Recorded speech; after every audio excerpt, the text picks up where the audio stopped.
మాట్లాడుకుంటా చాలా క్వశ్చన్లు అడుగుతా. చిరంజీవి గారిని 2-3 సార్లు కలిశాను. నా సినిమాలను సపోర్ట్ చేయడానికి, నన్ను సపోర్ట్ చేయడానికి ఎన్నోసార్లు వచ్చారు. కాకపోతే మాట్లాడే టైం కుదరదు. సో ఈరోజు నేను చైర్లు పెట్టమన్నా మీ తరపున, నా తరపున కొన్ని మా నాన్నని ఎట్లా అడుగుతానో క్వశ్చన్స్, నాకు చిరంజీవి గారి గురించి, తన జర్నీ గురించి, మనందరికీ నాకు యూజ్ అయ్యేటివి, మీకు యూజ్ అయ్యేటివి ఏమైనా వస్తాయేమో అలాంటి క్వశ్చన్స్ నేను అడగాలనుకున్నా. కాకపోతే మాకు ఇటు వినిపించడం కొంచెం ఒక రకంగా ఉంది. మీకు వినిపిస్తుందా క్లియర్గా? మీకు వినిపిస్తుంది కదా? చూద్దాం. మీకు వినిపిస్తా ఏమొస్తుంది? ఓ సూపర్గా వినిపిస్తుందా? చాలా సూపర్. అయితే ఫస్ట్ చిరంజీవి గారు మీ అందరితో మాట్లాడే ముందు లాస్ట్కి మాట్లాడిపిద్దాం చిరంజీవి గారిని.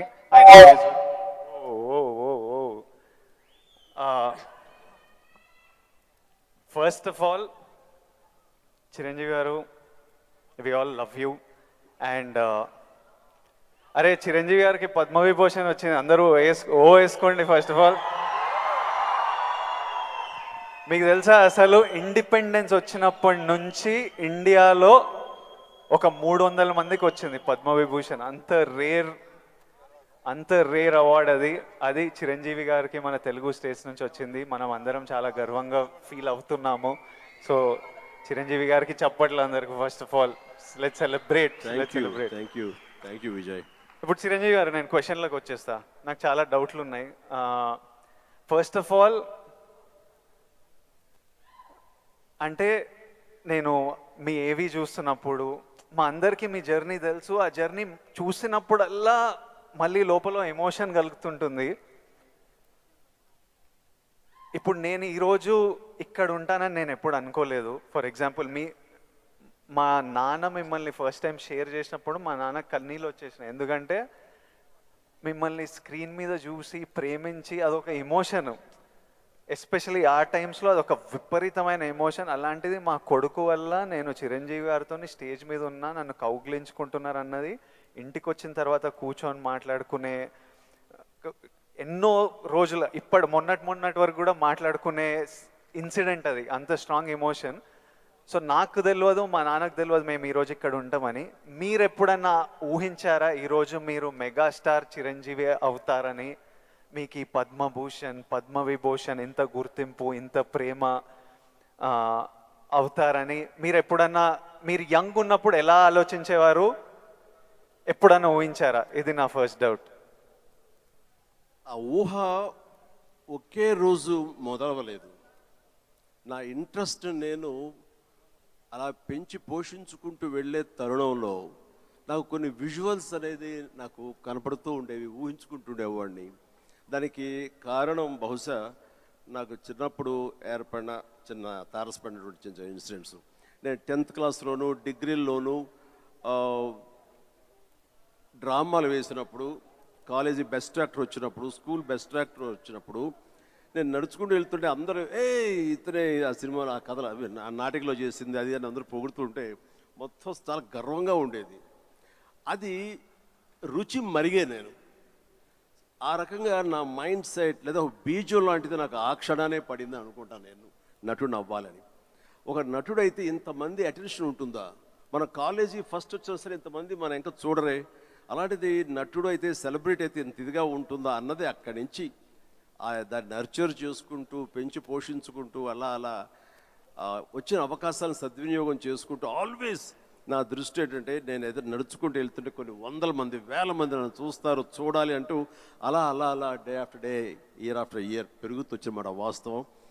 సినిమాల్లోనే రాణించాలి, సినిమాల్లోనే ఉండాలి అంటూ నా ఇష్టదైవమైన ఆ ఆంజనేయ స్వామిని నేను స్మరించుకుంటూ, ఆయనతో సంభాషించుకుంటూ, ఆయనతోటి బేరసారాలు ఆడుతూ, నువ్వు నన్ను ఆ పొజిషన్ తీసుకెళ్తే నేను నీ కోసం ఈ త్యాగాలు చేస్తాను, నీ కోసం ఇంత క్రమశిక్షణతో ఉంటాను, నన్ను ఆ పొజిషన్ తీసుకువెళ్ళు అంటూ నిరంతరం ఆయనతో ఇంటరాక్ట్ అవుతూనే వచ్చేవాడిని.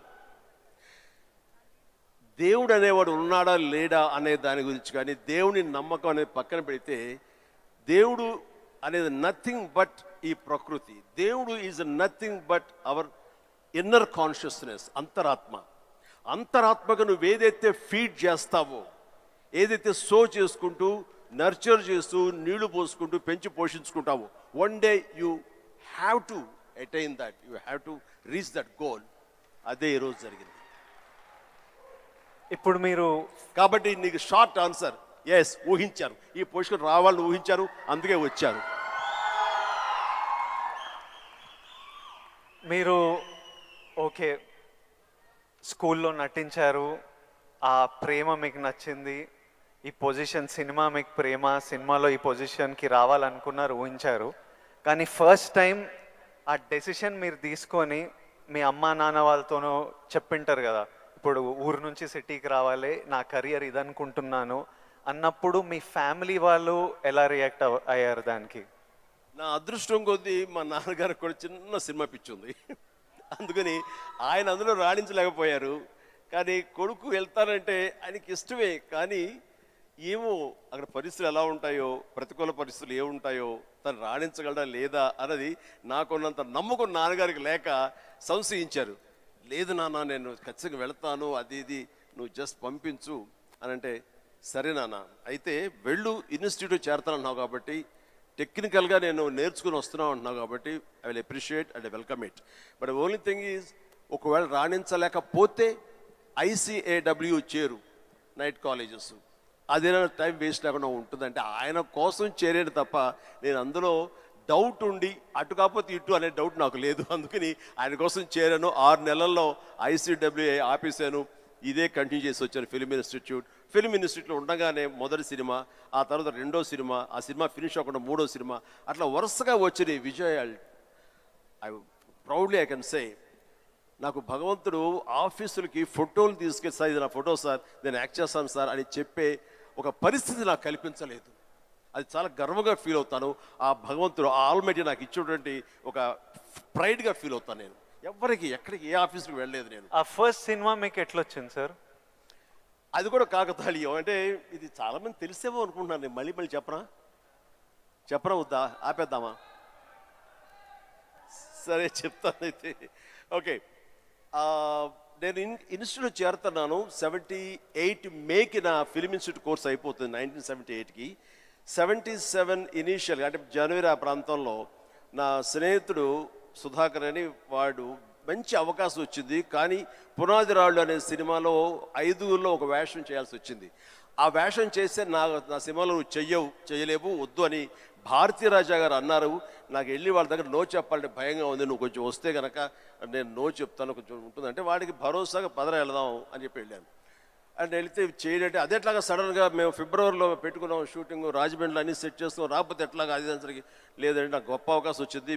కిళకే పోగు రైలు, తూర్పుకు వెళ్ళే రైలు అని ఆ సినిమా తమిళ్లో. అండ్ దానికి సరే ఏమైతే చేయడండి, మావాడు అనవసరం, వాడు కెరీర్ పాడు చేయకండి, పదరా అని వచ్చాను. ఆగి ఒక నిమిషం, నువ్వు చేస్తావా అని. నేనా, నా ఫిల్మ్ ఇన్స్టిట్యూట్ మేక్ అవుతుంది, అప్పుడుగా నేను చేయకూడదు, ఇట్స్ కమిట్మెంట్ అని మ్యాండేట్ అన్నాను. ఆ తర్వాత 2 రోజులు వచ్చి నా ఇంటి ముందు కూర్చోరు వాళ్ళు. కాదు ఎవరు లేరు, నువ్వు చూస్తుంటే కొంచెం బాగున్నావు చెయ్యి అని చెప్పేసి. సరే మాకు కాలేజ్ ఇన్స్టిట్యూట్లో మాకు ఈ స్క్రీన్ టెస్ట్ల కోసంగా ఒక రోజు వెచ్చిస్తాం. సో మనం ఇది అవకాశం ఎందుకు తీసుకోకూడదనే ఉద్దేశంతో నేను సరే వస్తాను అన్నాను. అది ఫిబ్రవరి మంత్. ఫస్ట్ టైం రాజమండ్రిలో నా పేరు మార్చుకుని కెమెరా ముందు నిలబడింది ఆ సినిమా 74. ఆ సినిమా పూర్తి అవ్వలేదు, ఆ షూటింగ్ జరుగుతుండగానే అందులో నా యాక్టింగ్ చూసి కానీ, నా ఎంతూజాజం చూసి కానీ, అందులో ఉండే అసోసియేట్ ప్రాణం ఖరీదు అనే సినిమా కూడా అసోసియేట్ అతను చెప్పాడు క్రాంతి కుమార్కి, సార్ సినిమా చేస్తున్నాము, చూడండి మన క్యారెక్టర్ అంటే. ఆయన పిలిచారు, బ్రహ్మాండం ఉంది, ఓకే రఫ్ అండ్ టఫ్గా ఉన్నాడు, మనకు కావాల్సిన క్యారెక్టర్కి పాలేరు క్యారెక్టర్కి బాగానే ఉంటాడు అని చెప్పి ఆ సినిమా షూటింగ్ జరుగుతుండగా బాపు గారు ఈ రాజమండ్రికి స్కౌటింగ్ వచ్చారు మనూరి పాండవుల సినిమాకి. ఆ సినిమా షూటింగ్లో నన్ను చూసి మనం అనుకునే క్యారెక్టర్కి, ఆ రఫ్ క్యారెక్టర్కి ఈ అబ్బాయి బాగుంటాడే అని వాళ్ళు బుక్ చేస్తారు. ఆ సినిమా చూస్తే బాలచంద్ర గారు మహానుభావుడు, గొప్ప డైరెక్టర్. ఇట్లాగా సినిమా తర్వాత వచ్చింది. ఇదంతా కూడా దైవ సంకల్పం. I bound to be here with this position. దీన్ని ఎలా నేను నిర్వచించను?